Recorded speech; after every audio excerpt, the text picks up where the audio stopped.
Well, figuring out what you're going to blog about or what your post is going to be about tends to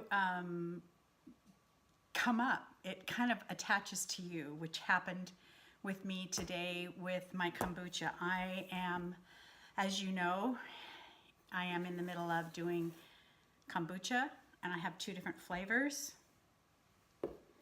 and the jasmine and the orange. So this is a continuation of what I started earlier. It will probably be 2 separate videos. I don't know if I will combine them. So here we go. This is Earl Grey, and here is, I drank the little jar of, this is the jasmine, which is completely different colors. Now normally I put both the Scobies, because I have 2.5 gallons, so I make 5 gallons at a time. I have 2.5 gallon crocks. And before you do the second fermentation, you always need to get your Scoby out and save enough of the kombucha. For 2.5 gallons, I need 2.5 cups. So it's a cup, not a dollar, a cup per gallon of fermented kombucha without the fruit. Now I will tell you, even with fruit, you can make your own starters. You can make your own Scobies. If you purchase kombucha at the grocery store and you leave it sit for a long time, it will create its own Scoby, if it's good kombucha. So anyway, on with the Scobies. I normally put both my Scobies, this is only one, and the total 5 cups into one.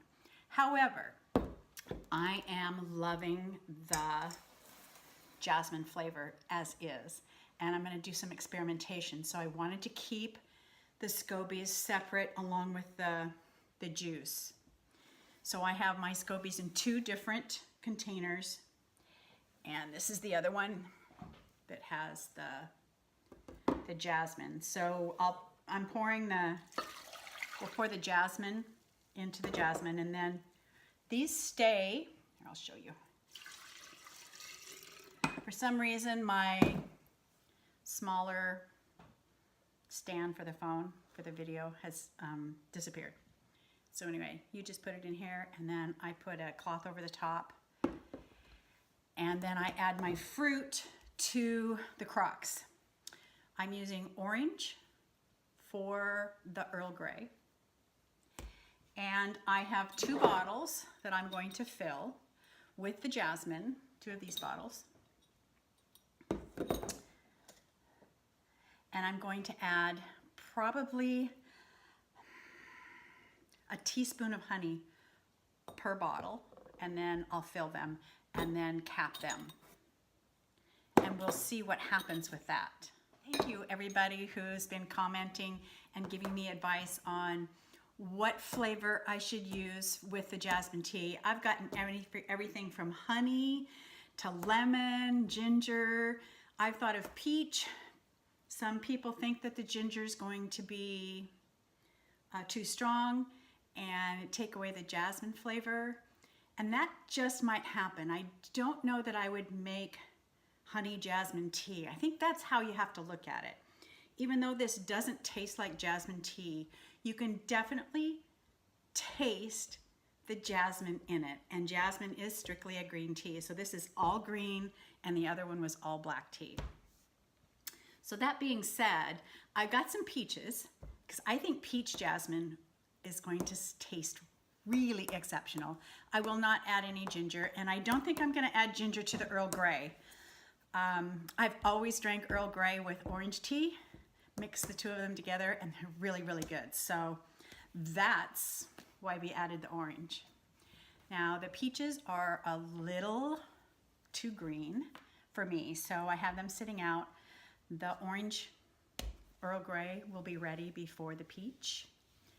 I've pulled the Scobies, however, and the jasmine tea will just sit for the next couple of days. So that being said, I am going to get busy, and I will, let me say this, I have 6 oranges here, and I will probably take 1 or 2 of them and quarter them and squeeze. The rest of them, I'll half them, quarter, squeeze, and put everything in, even the rinds. The other 4, I will just half squeeze the juice out and then get rid of the rinds. I don't want it to be too sour or too tangy. Sometimes the rind can be bitter, and we don't want that to happen with our kombucha. So, I'm not a juggler, but there you go. That's my juggling abilities. We will get that done and get it in the kombucha, and that's a wrap.